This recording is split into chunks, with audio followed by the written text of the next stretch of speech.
Aujourd'hui, nous plongeons dans un sujet qui bouscule notre quotidien, que nous enseignons en présentiel, en format hybride ou entièrement en ligne. La conception universelle de l'apprentissage.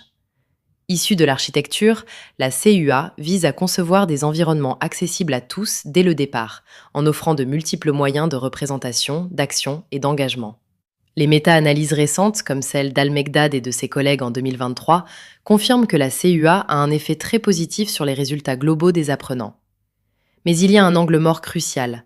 Ces études ne distinguent pas spécifiquement l'acquisition des compétences de réception linguistique, comme la compréhension orale. Et c'est justement là que les choses se corsent, car l'acquisition d'une langue se heurte parfois au principe même de la CUA.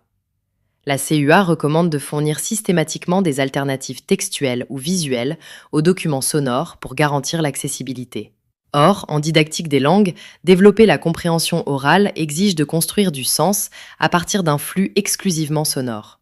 Des chercheurs comme Diao, Chandler et Sweller, en s'appuyant sur la théorie de la charge cognitive, ont mis en lumière une incompatibilité réelle. Si l'ajout de texte améliore la compréhension immédiate, il détériore la performance ultérieure en écoute seule, car l'apprenant ne développe pas son autonomie auditive. Ce constat entre en tension avec une théorie plus récente. La méta-analyse de Kurokawa en 2025 réfute l'idée que les sous-titres créent un effet de redondance néfaste, avançant qu'ils compensent au contraire des compétences d'écoute encore insuffisantes. La chercheuse Van der Planck a introduit une distinction fondamentale entre les effets sur le moment, les effects off, et les effets à long terme, les effects with. La science prouve massivement que les sous-titres aident à comprendre le contenu sur l'instant, mais peinent à démontrer qu'ils développent la compétence d'écoute dans la durée.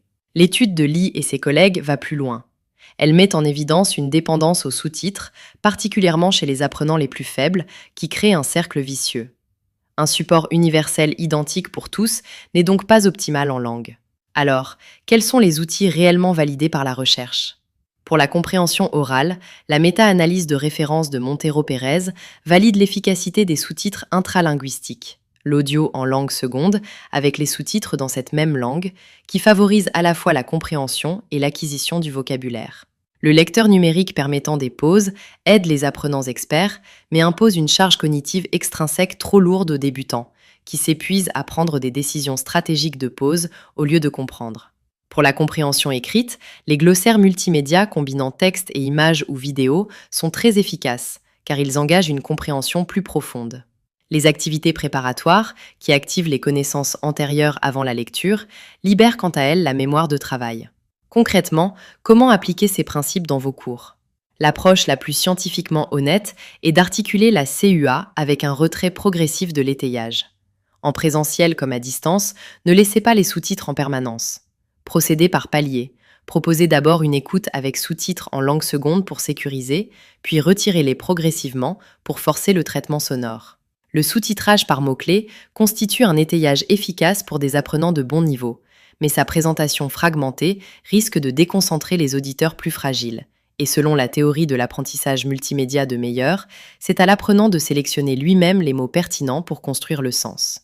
Dans les cours en ligne, où l'étudiant est seul face à son écran, intégrez un entraînement métacognitif explicite pour qu'il prenne conscience de ses stratégies d'écoute. Appliquez aussi la CUA dans vos évaluations en offrant des choix de format, documents écrits, capsules audio, cartes conceptuelles ou vidéo. Un mot enfin sur ce que l'intelligence artificielle peut faire pour vous. Elle génère automatiquement des sous-titres de qualité pour vos vidéos et décline rapidement un même contenu dans des formats multiples. Simplifier un texte complexe, par exemple. Soutenant ainsi le principe de représentation de la CUA. Les systèmes tutoriels intelligents analysent dynamiquement les erreurs des apprenants pour personnaliser l'ordre des exercices et offrir un guidage de l'attention sur mesure. En somme, la CUA est un formidable levier d'équité, mais en didactique des langues, elle demande un doigté particulier pour que l'accessibilité ne devienne pas un frein à l'autonomie linguistique. Merci de votre écoute et de bonnes expérimentations dans vos classes.